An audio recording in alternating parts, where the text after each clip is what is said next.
kerapiannya, kursinya udah mantap, bajunya. Ayo kok, oke, yoga, bajunya terakhir bagusin sedikit. Oke, absen kita hari ini Bu ya. Ada yang mau masuk untuk sekretaris? Si Prita, ada yang tidak langsung masuk? Ada semua ya? Oke, mantap. Nah, ini kita dulu ya. Lagu dari Sabang sampai Merauke. Biar lebih timbul rasa nasionalismenya. Oke? Dari Sabang sampai Merauke berjejer pulau-pulau, sampai nyambung menjadi satu. Itulah Indonesia, Indonesia tanah airku. Aku berjanji padamu menjunjung tanah airku Indonesia. Materi kita tentang persatuan. Baca di rumah? Nah, oke, faktor pendorong dan penghambat persatuan dan kesatuan. Oke, coba dulu sampai bisa mengaitkan pelajaran minggu lalu dengan pelajaran minggu ini nih. Tunjuk tangan. Oke, silakan Winda. Siapa? Winda. Ya, Winda. Kaitan dari materi minggu ini dan minggu yang lalu. Kalau minggu lalu itu kita membicarakan tentang ancaman-ancaman yang terjadi terhadap NKRI dan seperti misalnya adanya teroris dan cara atau strategi apa saja yang dapat kita lakukan untuk mengatasi ancaman ini. Tapi sekarang kita mempelajari, kita akan membicarakan tentang materi persatuan dan kesatuan bangsa dalam NKRI yang membuat adanya hal-hal yang dapat kita lakukan agar kesatuan dan kesatuan bangsa Indonesia dalam NKRI itu selalu terjaga. Baik dari segi posisi politik, segi ekonomi, hukum, dan ekonomi. Oke, mantap. Kasih aplaus sama bangsa. Yang kita bahas itu menganalisis tentang faktor pendorong dan penghambat dari persatuan dan kesatuan bangsa. Ada yang tahu apa itu persatuan dan kesatuan bangsa? Ya, silakan Asmila. Persatuan adalah keragaman budaya, suku, maupun agama untuk menjadi kesatuan yang bulat dan serasi. Sedangkan kesatuan artinya satu. Oke, ada pendapat lain atau sudah setuju dengan pendapat Asmila? Kita akan masuk ke menganalisis faktor pendorong dan penghambatnya. Sebelum masuk ke situ, ibu kalian satu video, ya. Coba kalian lihat videonya. Setelah kalian amati videonya, setelah itu nanti ibu tanya apa pendapat kalian tentang video yang ibu tampilkan di depan. Paham ya? Ada 2 video, itu lanjut untuk pengerjaan LKPD kita. Tahu LKPD kan, Mbak? Ya, lembar kerja peserta. Oke, ibu tayangkan video yang pertama. Atas nama yang terakhir para tua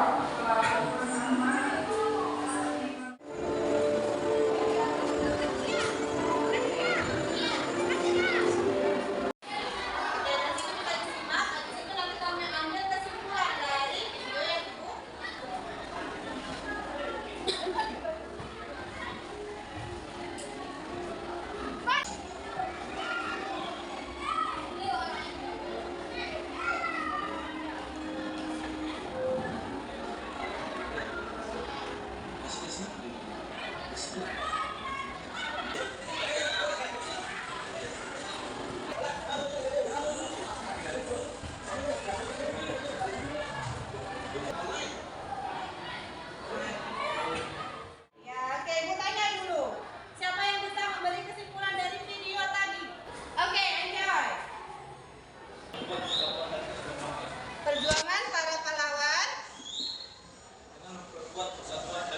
Oke, dengan berikutnya ada lagi. Siapa yang bisa ngasih kesimpulan? Kita harus mempererat solidaritas dan saling mengasihi karena perbedaan itu akan membuat persatuan dalam negara kita. Memperkuat solidaritas. Nanti saya bagikan LKPD. Di LKPD itu kamu kerjakan, ada nanti setiap kelompok itu sekretarisnya. Jadi tugas sekretaris itu menulis hasil diskusi kelompok dan kelompok itu menulis, tapi tugas sekretaris yang akan menulis di kertas LKPD. Oke, Ibu bagikan LKPD kamu.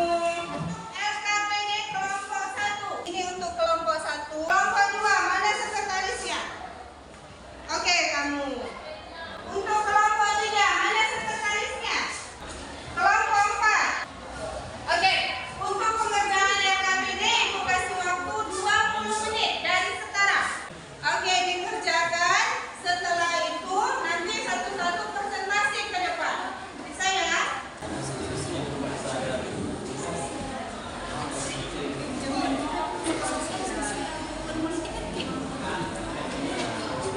Oke, semua mencatat ya. Tapi tugas sekretaris mengerjakan di LKPD. Nanti tidak ada catatan untuk kamu.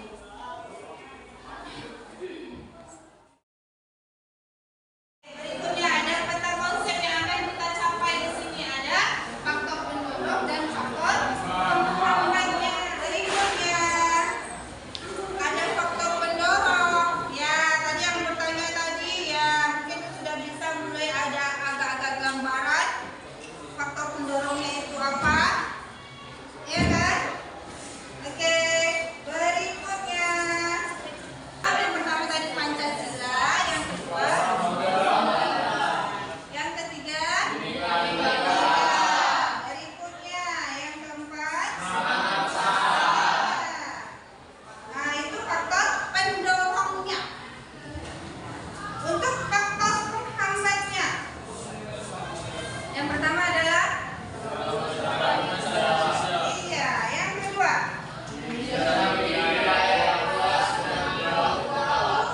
Berarti luas wilayahnya itu bisa juga jadi. Oh, enggak, sampai nggak bisa kasih contoh.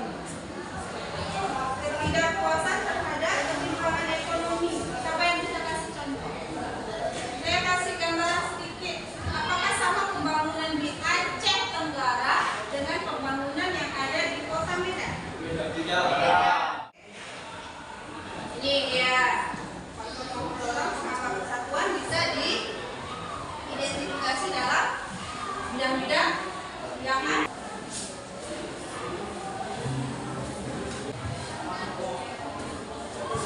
Untuk kelompok berikutnya, kelompok Kami dari kelompok 2 mengucapkan banyak terima kasih kepada Ibu Rosita karena sudah menyediakan tempat dan waktunya, dan juga terima kasih kepada teman-teman karena sudah menyempatkan dan memberi ruang bagi kami untuk berdiri di sini untuk menyampaikan hasil diskusi kelompok kami. Saya akan membacakan 5 langkah konkret yang dapat kita lakukan dalam kehidupan sehari-hari.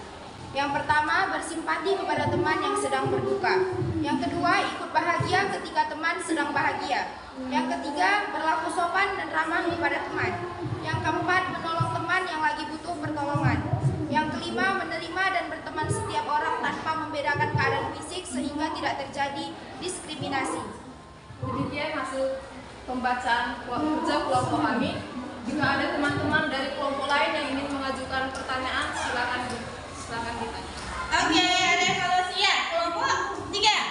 Oke, silakan. Saya Prita Laura dari kelompok 3 ingin memberikan sebuah pertanyaan kepada kelompok 2. Bagaimana penerapan sikap persatuan yang dilakukan di lingkungan masyarakat dari aspek sosial? Ada yang bisa jawab? Ya, si Jimmy, silakan. Saya ingin menjawab pertanyaan dari kelompok 3. Yang pertama, saling menghormati antar warga negara, khususnya yang lebih tua.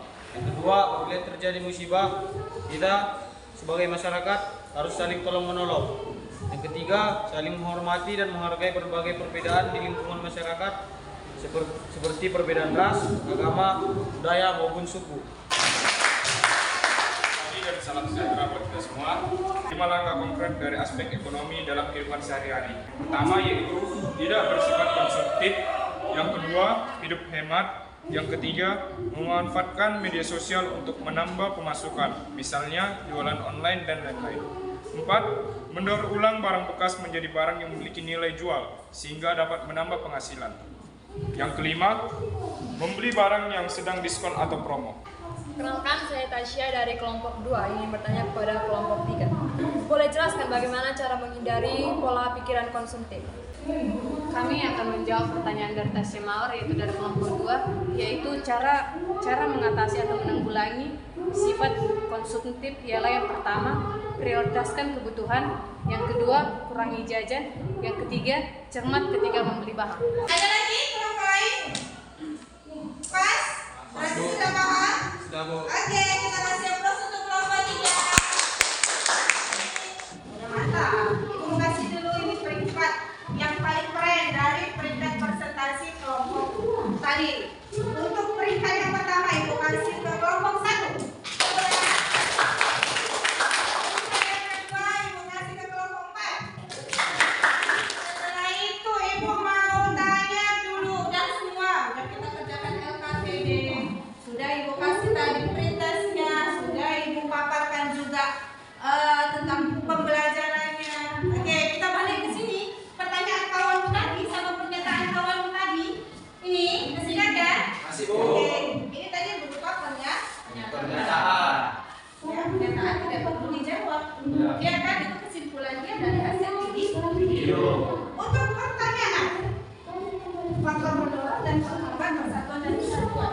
Dari pembelajaran tadi kita tentang menganalisis faktor pendorong dan penghambat, apakah ini sudah terjawab? Sudah, Bu. Ini pertemuan kita juga sudah habis waktunya.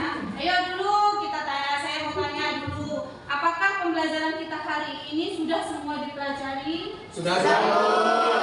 Faktor pendorong persatuan dan kesatuan bangsa sudah dipelajari? Sudah, Bu. Faktor penghambat persatuan dan kesatuan bangsa sudah dipelajari? Sudah, Bu. Sudah semuanya. Sekarang kita lanjut ke post test. Waktunya 3 menit 5 soal. Ya, 3 menit 5 soal. Ini Ibu tayangkan di depan tentang soal-soal post testnya. Itu masih A, 1, 2, dan 4. Itu yang bagian A. Yang bagian B-nya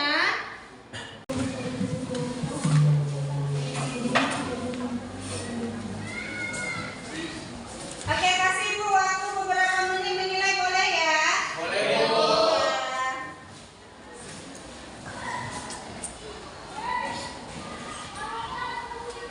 Nah, ini jawabannya, kunci jawabannya. Langsung Ibu masukkan.